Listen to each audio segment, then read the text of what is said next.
Tell me about how this happened. How did the two of you come to know each other, and how do you describe your relationship? It kind of happened last year. Is I went down to a race in Charlotte with Coach Gibbs, and just kind of hang out and experience the whole thing.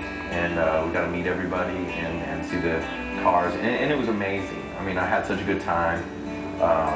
Like I said, he introduced me to Dell, and kind of hung out. But it was, I mean, the first thing I noticed that I loved about NASCAR is you guys fly home in a helicopter. So I was a big fan of the Redskins and his before we met, and I've never had a friendship with a player where I could pick his brain about what it's like to be in the NFL, because when I was a kid, that was my dream. If you were going to put him on your pit crew, what do you think Cooley would be? He would be a real good jack man or gas man. Guy probably carry a lot of weight around, and real athletic.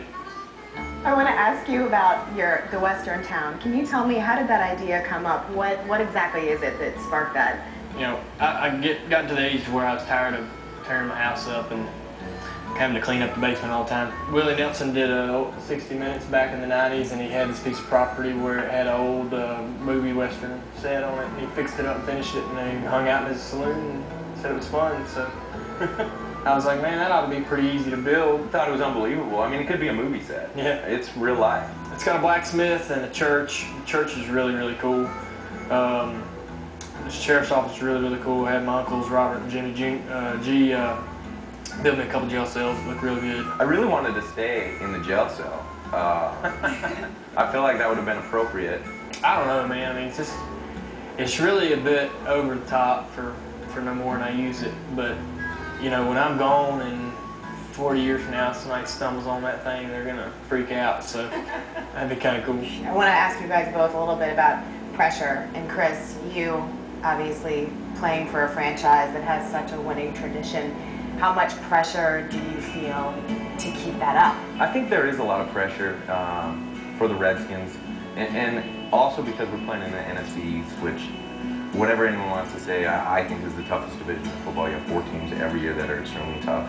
Well, when I went to drive for Rick, I was going to a program and that had won championships and had championship drivers that were going to run good, and to be able to keep my job, I had to consistently measure up to what they were able to do on the racetrack, and I've been able to do that so far, but that's a lot of pressure. So I know every week when I show up, there's no excuse.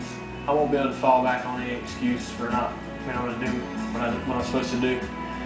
On the other side of it, there's a whole lot less stress involved, because I know more clearly what my job is and what I'm expected to do, so I'm having an easier time of it because of that. But it's really put up a show so much more now than it ever was.